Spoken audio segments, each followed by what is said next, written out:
Não é, não? Não é? Esse aqui.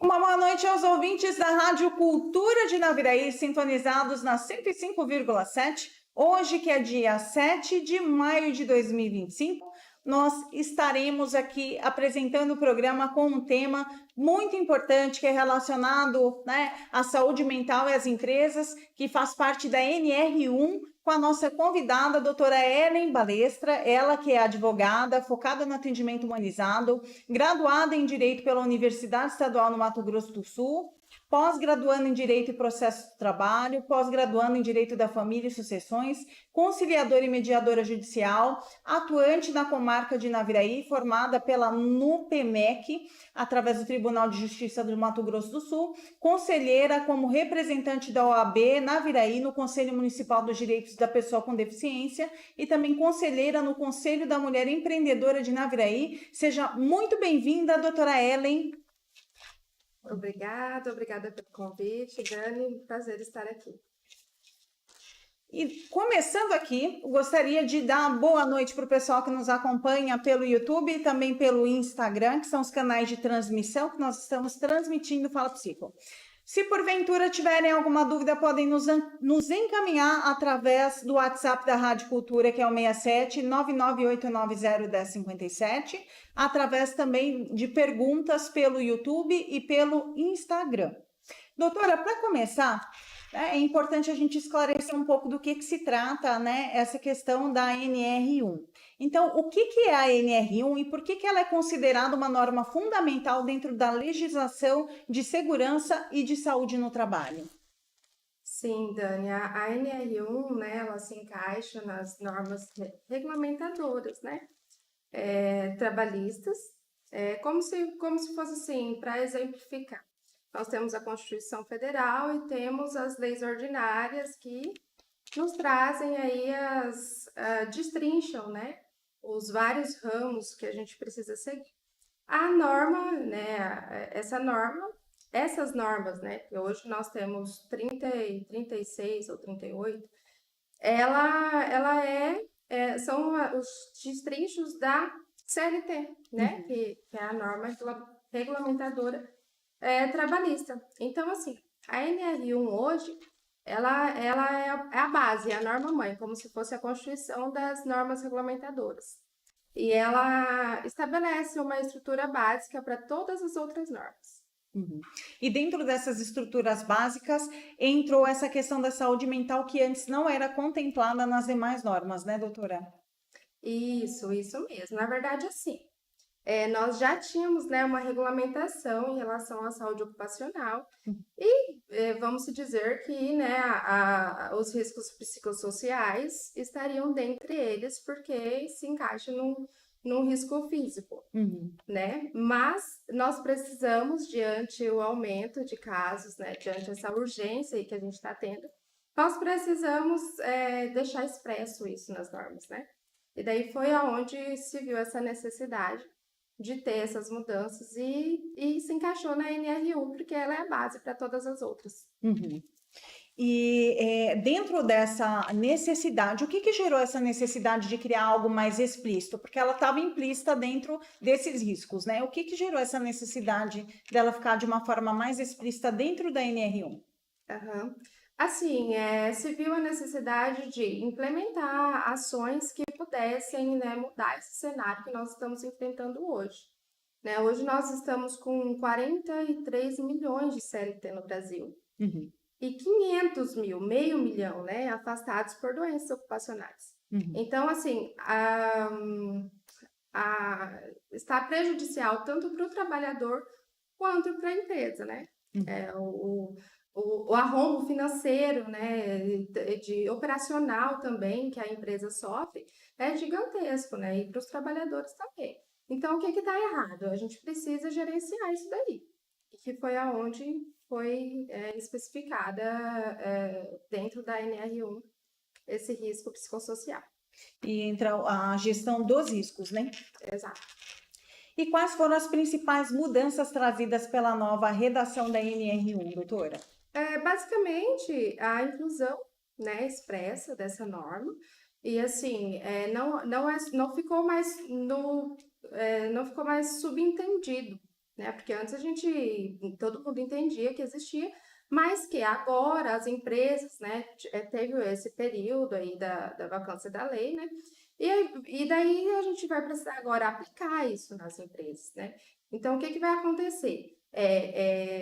Tem o GRO, né, que é o gerenciamento de risco operacional, que as empresas são obrigadas a ter esse gerenciamento, e daí isso vai precisar estar dentro desse gerenciamento, né? Não só os riscos ergonômicos, físicos e tudo mais, mas também o risco psicossocial. Vai ter que ser avaliado, ter que ser estudado, vai ter que ser gerado metas para a gente estar retraindo esses riscos que podem ocorrer. Por que os empregadores precisam estar especialmente atentos à NR1 no cenário atual, doutora?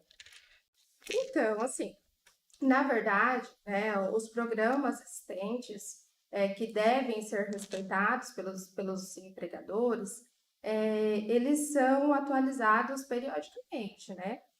O MPT, né, o Ministério Público do Trabalho, né, pelas auditorias. Então, assim, vai haver uma fiscalização, né?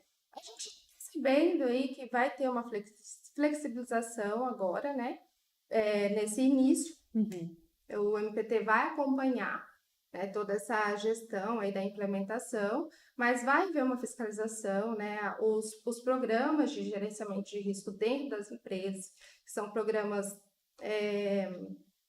obrigatórios, eles vão ser fiscalizados, né? Então a empresa vai ter que se adequar a essa questão, né? E é bom para a empresa, né? É bom que a empresa veja onde que está errando, o que está acontecendo, né? Às vezes os próprios empregadores estão ali sofrendo, né, de uma dependência ali, psicológica em relação ao trabalho, então isso vai ser bom para todo mundo.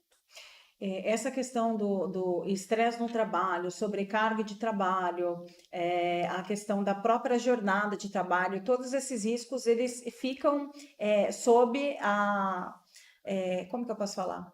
Sobre o olhar desse programa, porque é uma gestão de riscos. Então, isso tudo coloca o trabalhador em risco, né? Dentro dessas condições, assédio moral, relacionamento interpessoal, né? A dificuldade nos relacionamentos. Então, é importante estar mapeando esses riscos, né, essas questões, porque hoje ainda a gente vem de uma cultura de manda quem pode e obedece quem tem juízo. Muitos empregadores não têm essa visão da importância do cuidado com a saúde mental do trabalhador, né? Então, olha, né, você precisa mais de mim do que eu de você, então se eu estou falando que é para fazer, faça, né? Início excedendo, né, um horário de trabalho, ainda que seja remunerado, isso também coloca em risco a saúde do trabalhador. E a ausência dessa consciência, ela acaba, de certa forma, trazendo prejuízos tanto, né, para a vida e para a saúde ocupacional, né, a saúde física, a integridade física e mental do trabalhador, como prejuízos financeiros para as empresas.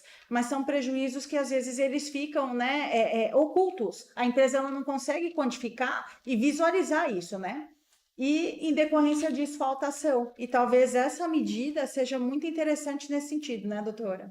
Exatamente, Dani, até porque agora, né, a participação ativa dos trabalhadores vai ser muito importante.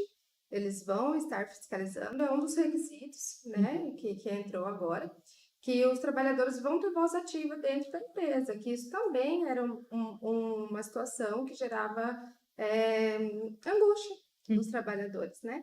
E aí agora é um dos requisitos, né, que está dentro, que as empresas vão ter que dar voz ativa para os funcionários. Quando a gente fala sobre esse aspecto da saúde, a gente está falando de equilíbrio, de, né, uma cultura de respeito. Muitas empresas têm esse olhar de respeito para com, né, o trabalhador, o colaborador, mas tem muitas empresas que não têm esse olhar. E é onde a gente vê que existem problemas de saúde, né, ocupacional, que acabam gerando até a incapacidade da pessoa em permanecer no trabalho, ainda que seja uma questão mental, né, doutora? Exatamente. É por isso as grandes, né, os grandes afastamentos que a gente está tendo, né? Você imagina 500.000 de pessoas doentes, né? Doentes psicologicamente por causa de toda essa questão. E tem situações que se tornam até incapacidade permanente, né? Sim, com certeza, acarretando aí um prejuízo financeiro gigantesco para as empresas, né? A gente tem essa visão, né? Vamos dizer, a sociedade toda tem essa visão de que a empresa em si, ela visa ali o lucro, né? Toda aquela questão financeira. Empregadores têm, tem todo esse prejuízo. Às vezes oculto, como você disse, né? O empregador não visualiza isso, mas existe.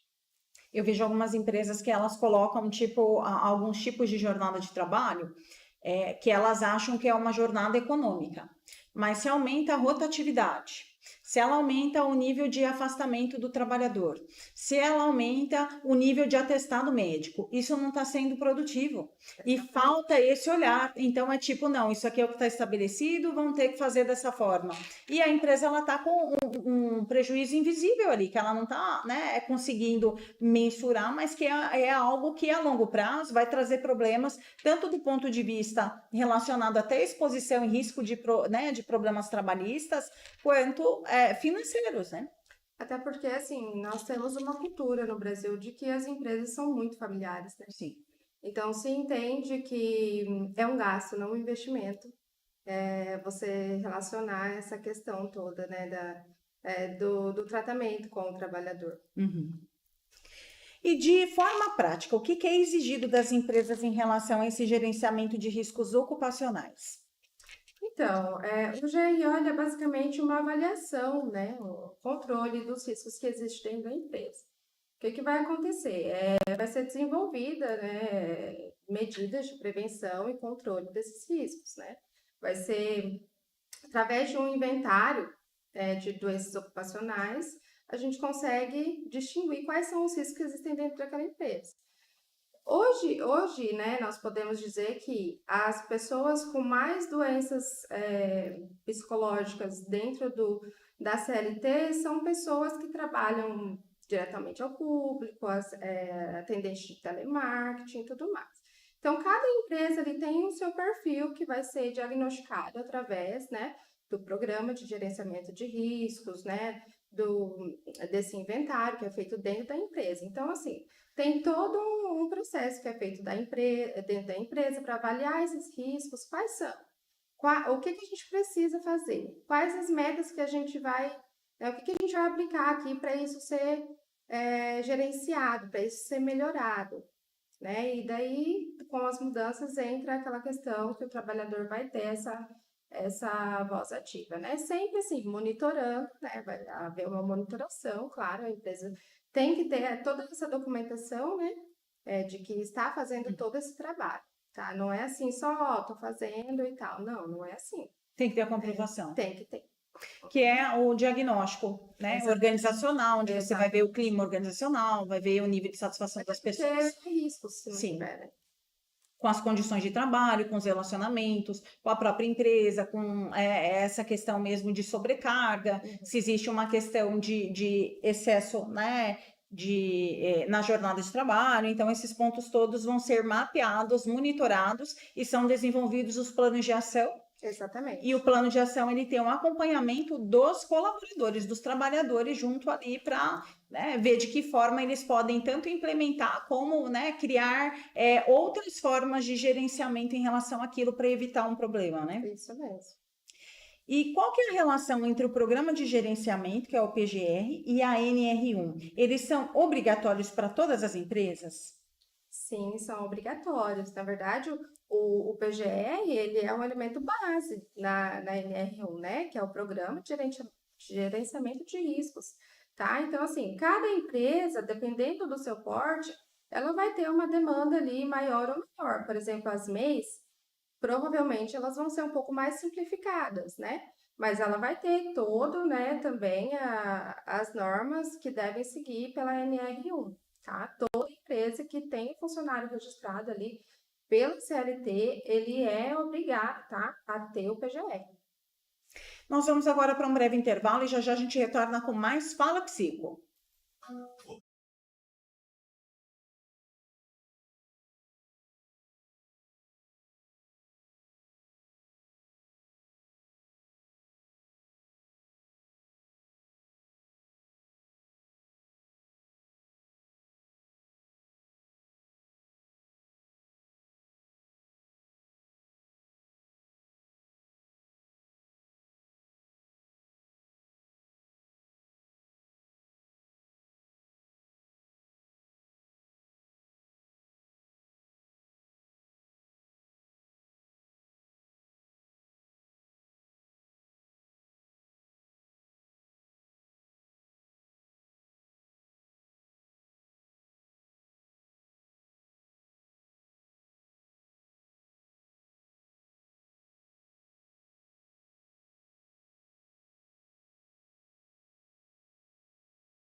Dúvidas sobre saúde mental? Estamos transmitindo.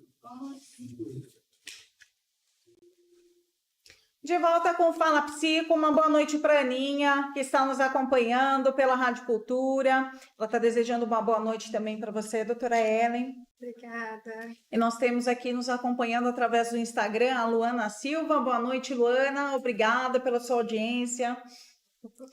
E dando continuidade, nós vamos falar agora sobre as questões relacionadas às obrigações e consequências jurídicas com relação ao descumprimento da normativa. Quais são os riscos jurídicos mais comuns que as empresas correm ao não cumprir as exigências da NR1? Então, a fiscalização, como eu disse, vai ser bem recorrente, né? Principalmente para auxiliar as empresas nesse primeiro momento, né? Mas podem ocorrer atuações administrativas pelo Ministério do Trabalho, tá? Pode ter, de repente, se você não cumprir, pode ter uma interdição da sua atividade, né? Uma responsabilização civil pelos danos causados se a pessoa vir a sofrer das doenças, né? Também pode ocorrer se a empresa ali vai... uma forma de fiscalização que eles vão fazer vai ser de que as empresas ali que têm mais funcionários afastados, né, vai ser aonde eles vão ali ter aquele olhar mais severo e vão entrar nas empresas para essa fiscalização. Vamos supor que o INSS faça até ações regressas, né, devido a tanta demanda de afastamentos e pagamentos dessas doenças ocupacionais, tá? As áreas que as empresas têm hoje, as empresas de grande porte, que são as áreas de segurança do trabalho, que avaliam, medicina do trabalho, e até tem uma área, né? A maioria das empresas trabalham com psicólogos, com profissionais, mas não conseguem ter uma ação efetiva porque muitas empresas priorizam mais essa questão, né, do resultado. E você mesmo vendo o risco, mesmo, né, levantando as questões que precisam ser, né, resolvidas para evitar uma questão de risco, jurídico, inclusive, né, porque eu penso que existem danos que são irreparáveis, principalmente quando a gente né, quando a gente trata da vida das pessoas, da saúde das pessoas. Mas também tem uma questão jurídica envolvida, financeira, mas as empresas muitas vezes fecham os olhos para essas questões. Isso é o que mais dificulta, porque você já tem em muitas empresas esse olhar. O técnico de segurança, o próprio engenheiro de segurança, ele tem noção de todas as situações que geram risco, né? De todas as normativas que são necessárias, né? Vai trabalhar à altura, tem que ter NR35, espaço confinado, NR33, vai trabalhar com, né, com produto inflamável, a NR23. Então, assim, existe uma noção, né? Vou fazer, né, trabalho elétrico, NR10, mas muitas vezes só fica preso nisso, do que é fiscalizado, mas não pensa em algo maior, né? E isso as empresas que ainda cumprem, porque tem muitas que, se não tem fiscalização, também não fazem, né? É todo um risco que as empresas correm fazendo isso. Porque a norma, ela tá aí para prevenção, né? Ela não tá aí para... não é que o Ministério Público do Trabalho quer chegar lá e autuar, né? Ele quer que você cumpra, na verdade. O legal é que esteja tudo certo, né? É legal chegar lá e aplicar multa, interditar, né? Aplicar um TAC, não é legal. O legal é que cumpra, né, isso, né? As normas, né? E só para contextualizar, para que as pessoas que estão, né, entrando agora, de repente não acompanharam o começo do programa, as normas regulamentadoras, elas vêm para trazer segurança no desenvolvimento das atividades dos trabalhadores. Então, vem lá, para você desenvolver essa atividade, você tem que ter um treinamento, né, que é uma atividade que oferece um risco. Então, para que você não tenha um problema, para que não coloque esse trabalhador em exposição, ele tem que receber uma qualificação, né, um curso, um treinamento, para que ele consiga operacionalizar essa atividade, sabendo de todos os riscos que estão incutidos, né? Exatamente. E também tem obrigações do trabalhador nas Sim, normas regulamentadoras. exatamente. Por exemplo, um exemplo, o treinamento, né? A empresa oferece ali um treinamento, toda uma gestão de acompanhamento, e o trabalhador se recusa. Então, Precisa também... fazer o treinamento, não adianta a empresa oferecer, porque tem a parte que é relacionada ao EPI, se o funcionário também não usa o EPI. Exatamente. Né? Então, tem todas essas questões que são conjunto. Então, a empresa, ela disponibiliza, então tem a norma para regulamentar, para dizer empresa treine, mas também tem a norma para dizer o funcionário precisa estar treinado para desenvolver a atividade. Né? Porque quando chegar lá, o auditor, né, do trabalho, falar assim, ó, você fez isso, tá aqui, o funcionário cumpriu, não cumpriu, mas aí eu disponibilizei, né? Não, e outro ponto, de você tomar uma ação também, né? Do tipo, olha, você está disponibilizando um treinamento que é para segurança e a pessoa se recusa, né? Ela está colocando em risco a vida dela e também trazendo risco para a empresa. Como é que a gente vai conduzir isso? Porque tem empresa que acaba tendo problema porque também não tem nenhuma ação diante dessas situações, né? Exatamente, mas se eles estão regulamentados ali com as normas, com a lei, ele tem aquele álibi, né? Exatamente. De poder comprovar que ele está efetivamente cumprindo o que lhe foi ordenado. E entra essa questão do olhar para a saúde mental, né? Que é fundamental também dentro de todo esse construto, porque não é só ergonomia, não é só, né, qualificação, treinamento, mas é olhar também para esse ambiente e ver se o ambiente não está adoecendo as pessoas, que, né, anteriormente não se tinha esse olhar, ainda que a gente fizesse muitas intervenções de pesquisa de clima, mas não adianta fazer um diagnóstico se você não vai ter nenhuma ação diante disso. Né? Exato, foi preciso efetivar isso, Vira obrigar, assim, né? Exatamente. E em caso de acidente de trabalho, né? Como a ausência de um programa, né, de gerenciamento de riscos pode impactar juridicamente a empresa? Então, como eu disse, o programa de gerenciamento de riscos dentro da empresa, ele nada mais é do que um plano de ação do GRO. Né? O GRO ele vai trazer, ele vai avaliar e identificar aqueles riscos, e o PGR ele vai colocar em ação, né? Vai mapear ali o que deve ser feito e o que não deve ser feito.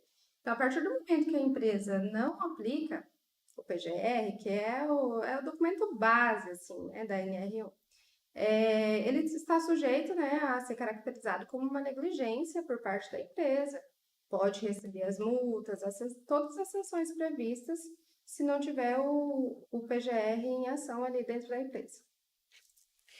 E uma empresa que não implanta o GRO pode ser autuada mesmo sem ocorrência de acidentes? Sim, exatamente, porque como a gente mencionou, toda essa ação, né, da NR1, do PGR, do GRO, é uma ação preventiva, tá? Ela é condicionada aos danos efetivos, o que realmente pode ocorrer. Por isso que tem todo esse planejamento, né? Um programa leva ao outro, né? O GRO, tudo interligado, porque um vai ajudar o outro. Então, assim, você tem todos esses instrumentos para você trabalhar. E daí, quando, né, chegar lá essa autuação, essa fiscalização, você tem que estar dentro das normas. É uma questão de prevenção. Não é para você ser autuado para depois você regulamentar. Você precisa estar em conforme desde daqui a pouco 26, né? 26 de maio. A ausência de documentos como o inventário de riscos e o plano de ação pode configurar negligência ou omissão perante a Justiça do Trabalho? Sim, perfeitamente. Pode ser considerado, tá? Esses documentos, eles são as provas de que a empresa está regular, de que a empresa está cumprindo com o que lhe foi determinado, tá? Então, assim, quando ausentes, presume-se ali que a empresa deixou de adotar as medidas pertinentes, tá? Então, a empresa está sendo negligente, desobediente com a norma. Então, sim. A possibilidade de responsabilização criminal dos gestores e empresários pelo descumprimento da NR1? Pode parecer que não, mas sim, em algumas situações específicas, né? O descumprimento da norma em si, ela não caracteriza, né, uma responsabilidade criminal. Mas vamos supor que um trabalhador sofre uma lesão corporal, né? E a questão mesmo da questão da proteção da vida e da saúde, né? Uhum. Que é um crime quando a empresa deixa ali de dar esse suporte. Então, pode sim ser responsabilidade criminalmente. Vamos rapidamente para mais um breve intervalo, que o tempo passa muito rápido e já já a gente retorna com mais Fala Psico.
É 57. De volta com Fala Psico, gostaria de dar boa noite para o pessoal que está nos acompanhando pelo YouTube, estamos na média de 700 pessoas acompanhando a live, gratíssima, né, pelo engajamento, por nos acompanhar aqui no programa. Hoje nós estamos falando sobre, né, a implantação da NR1, a importância da saúde mental nas empresas, e dando continuidade com a doutora Ellen. Quais são as orientações práticas para os trabalhadores, né? Quais são os primeiros passos que o empregador deve tomar para se adequar à NR1? Então, Dani, o primeiro passo é a implementação do GRO, que é o Gerenciamento de Riscos Ocupacionais. A partir daí, identificando esses riscos, é que vai se fazer o programa de gerenciamento de riscos, né, para criar aí as metas que precisa para elaborar aí essas questões dos riscos que existem. Também o inventário, também, tá? Esses 3 documentos são os documentos básicos da NR1, tá? Então, o que vai acontecer? Estabelecer essa metodologia, essa avaliação desses riscos, para a gente desenvolver um plano de ação aí e conseguir aí, implementar essas medidas preventivas, tá? Deixando bem claro que são medidas preventivas. Toda essa documentação que a gente precisa ter tudo documentado. Tem empresas que precisam ter a CIPA, né? Uhum. E daí precisa ter todas essas atas documentadas. Que é NR5. Né? Exato. E também, assim, a capacitação dos trabalhadores, como a gente já havia falado, né? Os treinamentos, os canais de denúncia, tá? Tanto, assim, para auditorias internas quanto externas. Eu creio que pela modalidade das empresas brasileiras, as auditorias externas vai ajudar bastante, né? Porque traz um caráter mais multidisciplinar de de estudo, né, que traz ali a psicóloga Uhum. e tudo mais, então vai ajudar bastante, porque nem sempre o trabalhador quer falar para você que você está errado com isso, né? Uhum. Então, assim, vai ter os canais de comunicação ali dentro da empresa, de denúncias anônimas, tá? Mas, assim, nem sempre vai ser tão efetivo, né? Tem o PCMSO que já faz um levantamento desses riscos, né? Então, o que vai ser necessário vai ser só a implementação daquilo que não contempla o PCMSO atual, né, da empresa. Na verdade, assim, o PCMSO ele é mais voltado à medicina ali, né? Uhum. Vai ter um médico ali que vai auxiliar a empresa e tudo mais. É um pouco diferente do. Mas entra a segurança do trabalho também, não entra? Dentro do Na PCMSO. verdade, entra a medicina do trabalho, a segurança do trabalho, e daí um membro da empresa e um membro dos empregados. Sim. E aí, esses riscos, eles entram como uma complementação para isso que já está mapeado, eu digo. Porque já tem ali um mapeamento de quais são os riscos ergonômicos, né, ambientais, onde é que precisa receber insalubridade, onde não precisa, onde é que precisa da periculosidade, então já tem todo um levantamento. Isso, a partir do gerenciamento do programa, Sim. é que daí o PCMSO vai ser estudado, vai ser implementado. E quais são as empresas que estão obrigadas a cumprir a NR1? Micro e pequenas empresas também entram nessa exigência? Todas as empresas, tá? Independente do seu porte, né? Como eu disse, a MEI pode ser que ela tenha, assim, sistemas mais simplificados, mas todas as empresas devem aderir, todas as empresas que contenham o empregado, né, registrado como CLT. Uhum. Porque, por exemplo, o MEI, ele é até um funcionário registrado, né? Se eu não me engano. E daí, às vezes, tem MEI que não tem funcionário registrado, então aí corre dessa regra. Mas se tem um CLT, é necessário ter esses programas. É necessário seguir a norma. E que tipo de documentação a empresa deve manter disponível para evitar autuações, doutora?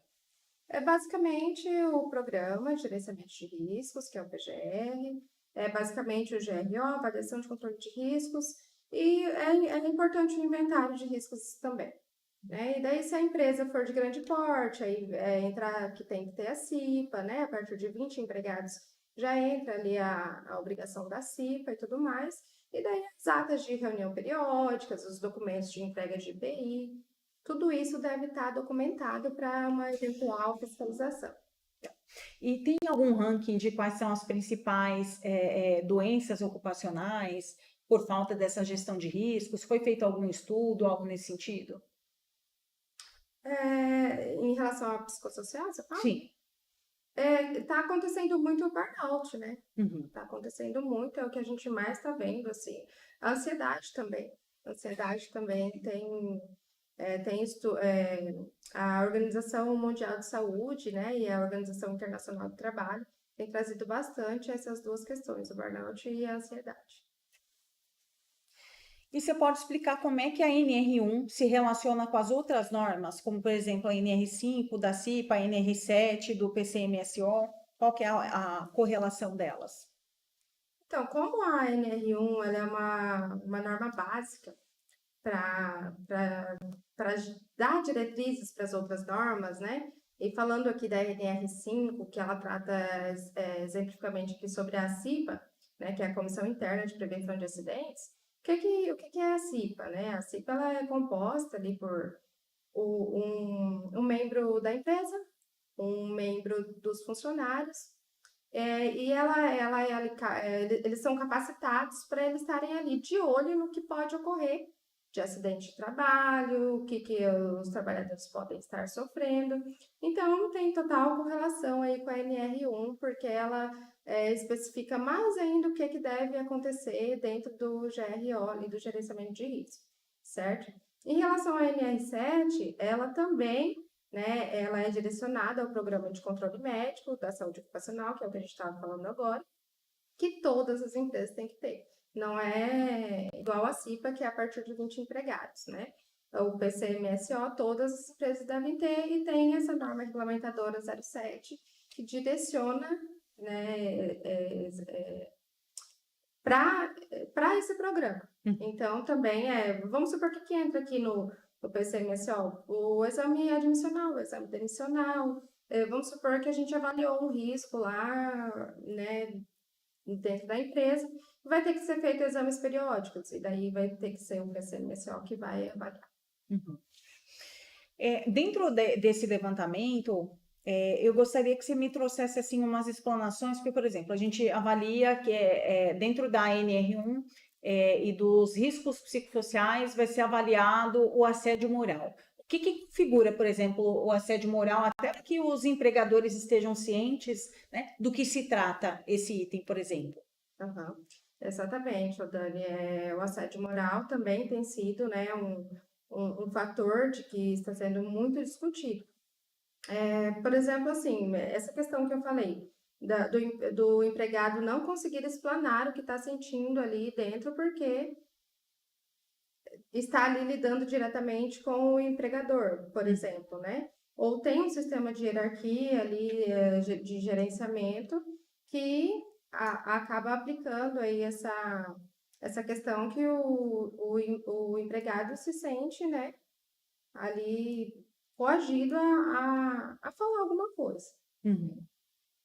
Dentro do assédio moral também configura situações onde a pessoa se sinta exposta, ridicularizada, diminuída, perseguida, né? Em que condições isso ocorre, doutora? Por exemplo, né? Um exemplo prático de alguma situação relacionada a isso. Uhum.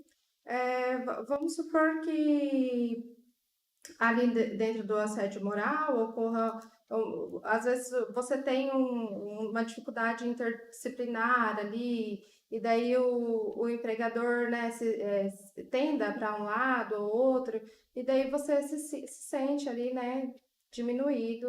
Sim.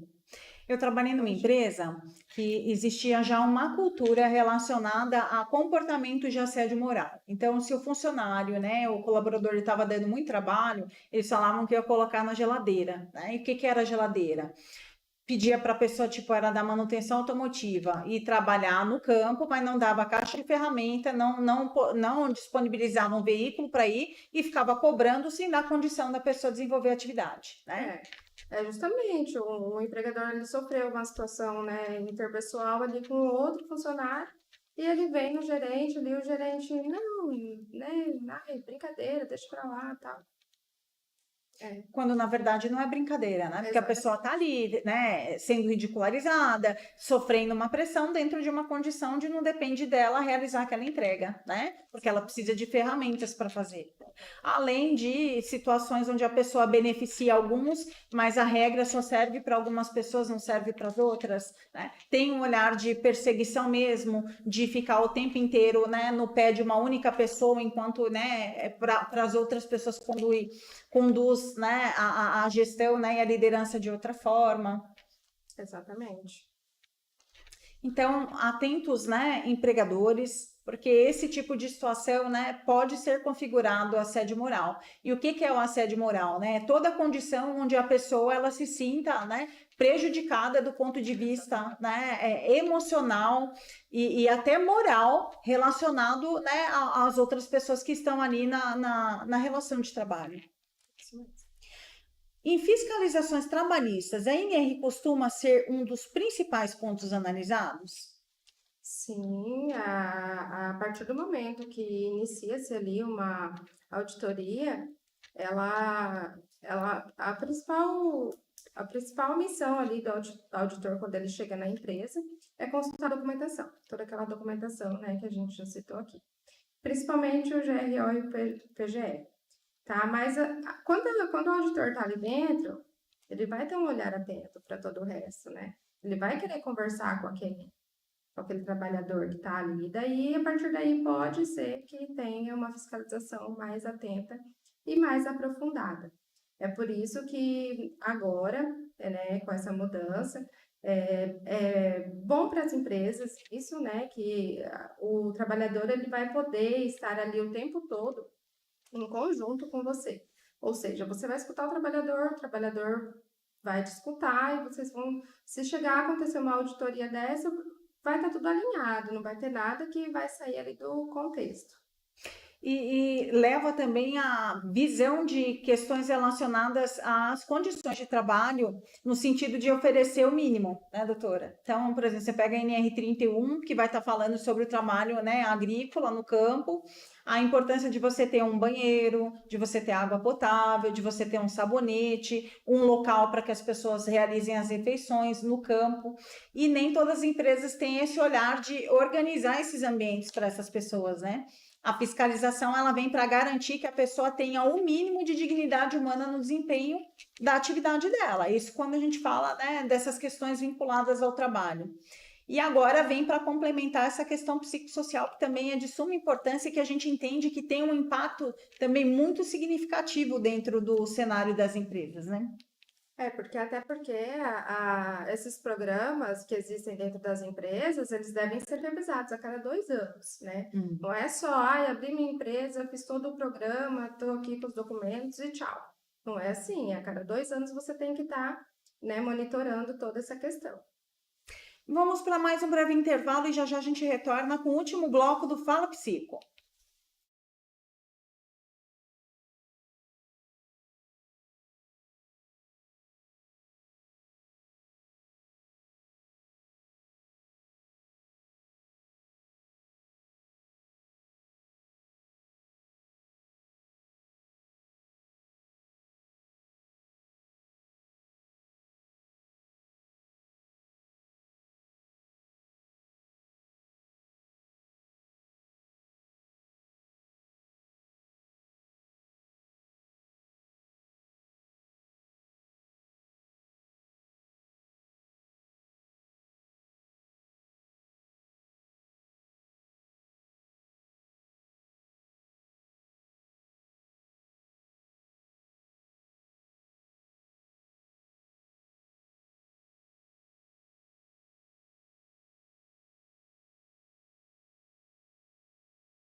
Você está ouvindo? Fala Psico.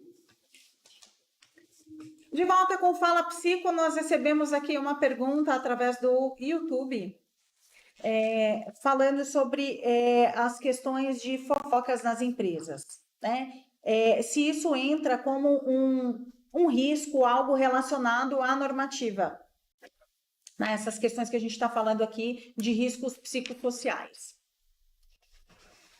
Sim, com certeza. É por isso que vai haver, né, toda essa movimentação aí da NR1 para que tenha esse monitoramento de perto dentro das empresas, para que não ocorra esse tipo de situação.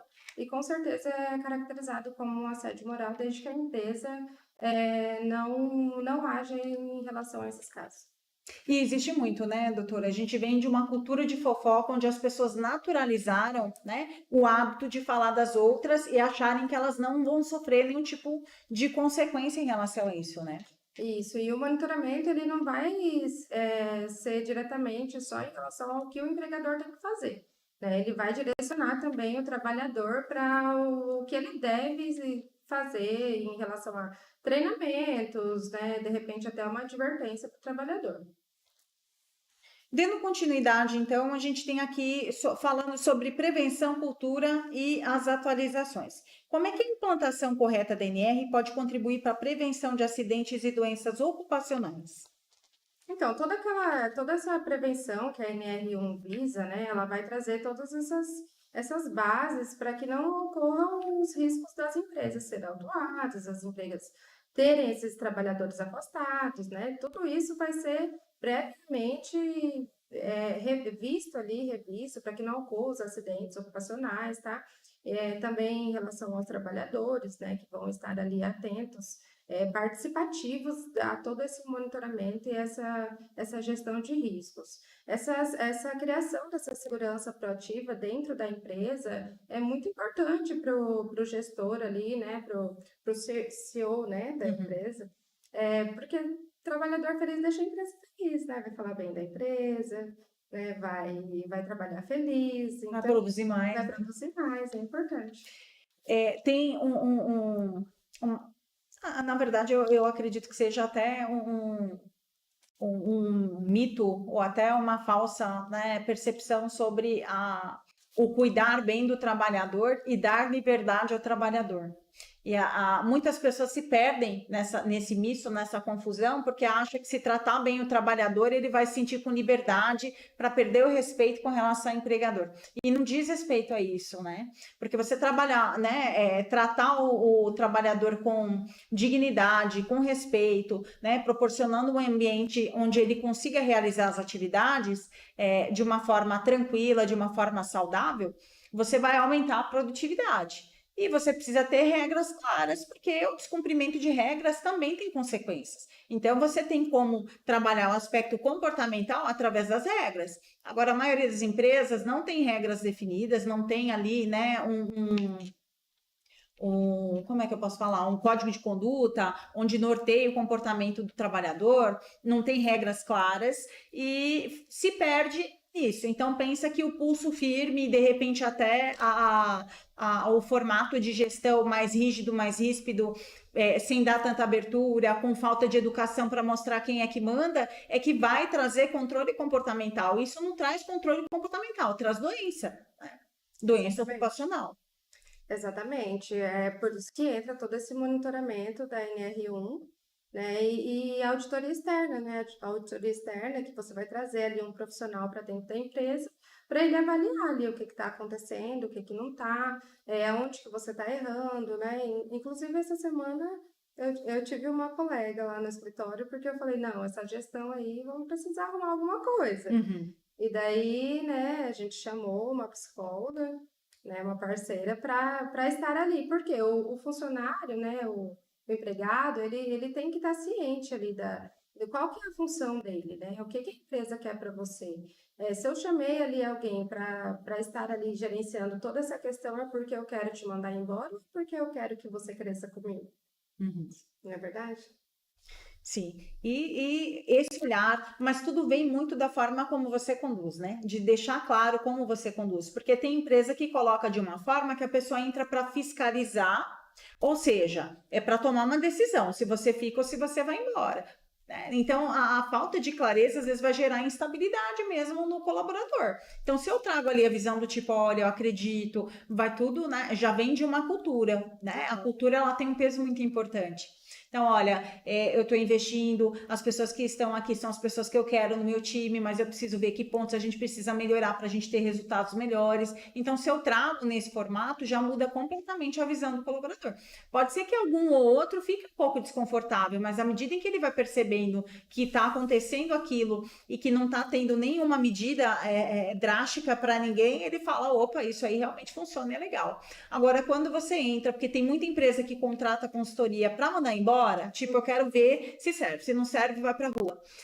Não traz a visão de que não existe pessoa errada, só existe a pessoa certa no lugar errado, aí você acaba, né, sofrendo consequências com isso e as pessoas ficam receosas mesmo, né, a partir desses movimentos.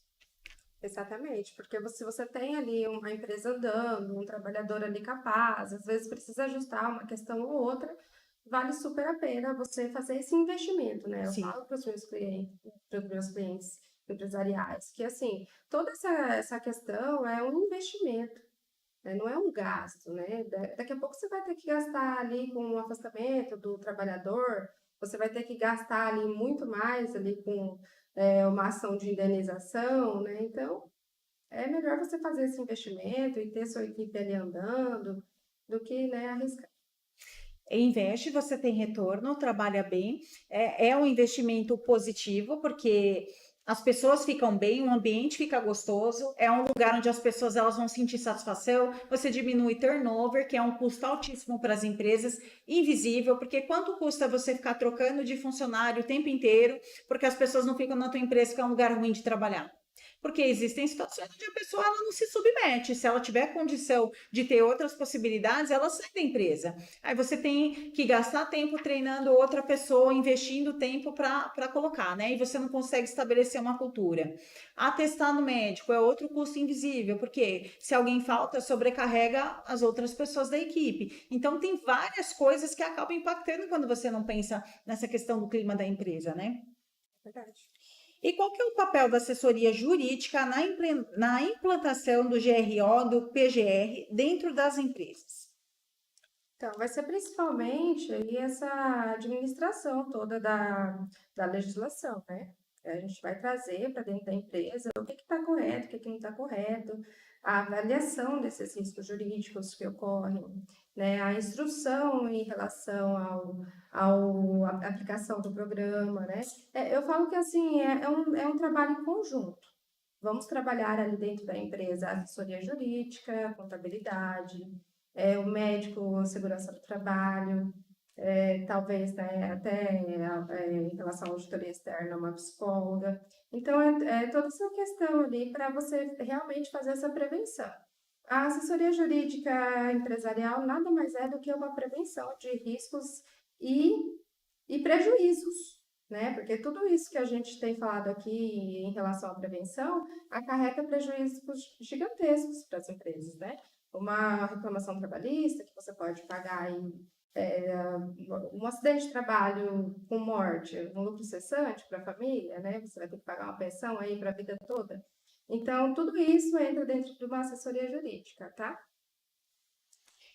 E você recomenda que os empregadores realizem auditorias internas ou externas? Você já até chegou a falar que seria mais interessante a questão da auditoria externa, né? Para a conformidade da NR1. Agora, voltando a outra pergunta, existe algum prazo, né, para adequação da norma ou ela já está plenamente, né, em vigor? Sim, houve, né? O ano passado a lei foi publicada e daí houve-se aí um período de adequação. E agora, dia 26 de maio, as empresas terão que estar com a documentação pronta. A partir do dia 26, se chegar uma auditoria, as empresas têm que estar em conformidade. Que mensagem, né, você teria para passar para os empregadores que ainda não deram essa atenção para a NR1? Então, com tudo que falamos, eu como advogada tanto de trabalhador quanto de empresas, eu acho que assim, o instrumento veio para ajudar ambas as partes. E que a gente tem que ter esse olhar mais atento mesmo para de que é um investimento, é um trabalho em conjunto, é uma situação que vai ajudar todo mundo, né, esse investimento, para a gente poder conseguir lidar com essas consequências desses aumentos, né, dos afastamentos e das doenças ocupacionais que a gente teve dentro das empresas, né? Então, assim, vamos transformar essa obrigação numa oportunidade da gente fazer melhor, conseguir crescer todo mundo junto. Doutora, eu gostaria muito de agradecer, né, o seu aceite para vir falar sobre essa normativa aqui no Fala Psico. A gente está aqui para falar sobre saúde mental e a NR1 trazendo essa visão sobre saúde mental é algo que realmente vem para somar e para melhorar a vida das pessoas, porque a gente passa a maior parte do nosso tempo, né, trabalhando, 1/3 da vida a gente passa no trabalho. E se a gente não tiver um ambiente de trabalho que proporcione a nossa integridade e a nossa saúde, né, a gente vai trabalhar e vai morrer antes de desfrutar de uma aposentadoria. Ou você se aposenta e você gasta a sua aposentadoria com medicação, porque você está num nível de desgaste extremo, né? Então, ter esse olhar ele é importante.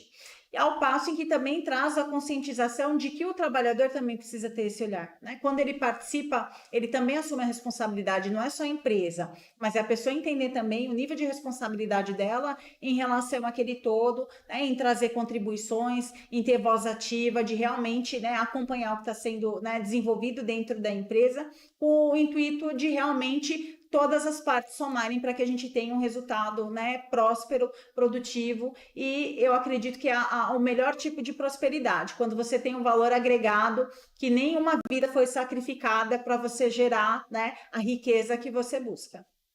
É verdade, Dani, é como você disse mesmo, tudo que você disse eu assino embaixo. Obrigada. Vamos trabalhar em conjunto, as empresas, os trabalhadores, a gente tem tudo para dar certo, eu acho. Muitíssimo obrigada. Quero agradecer as pessoas que nos acompanharam pela Rádio Cultura de Naviraí, pelo Instagram e também pelo canal do YouTube. Muitíssimo obrigada. Desejo a vocês uma boa noite, um excelente restinho de quarta-feira, né? Bom final de semana e até a próxima quarta, se Deus quiser. Fiquem com Deus.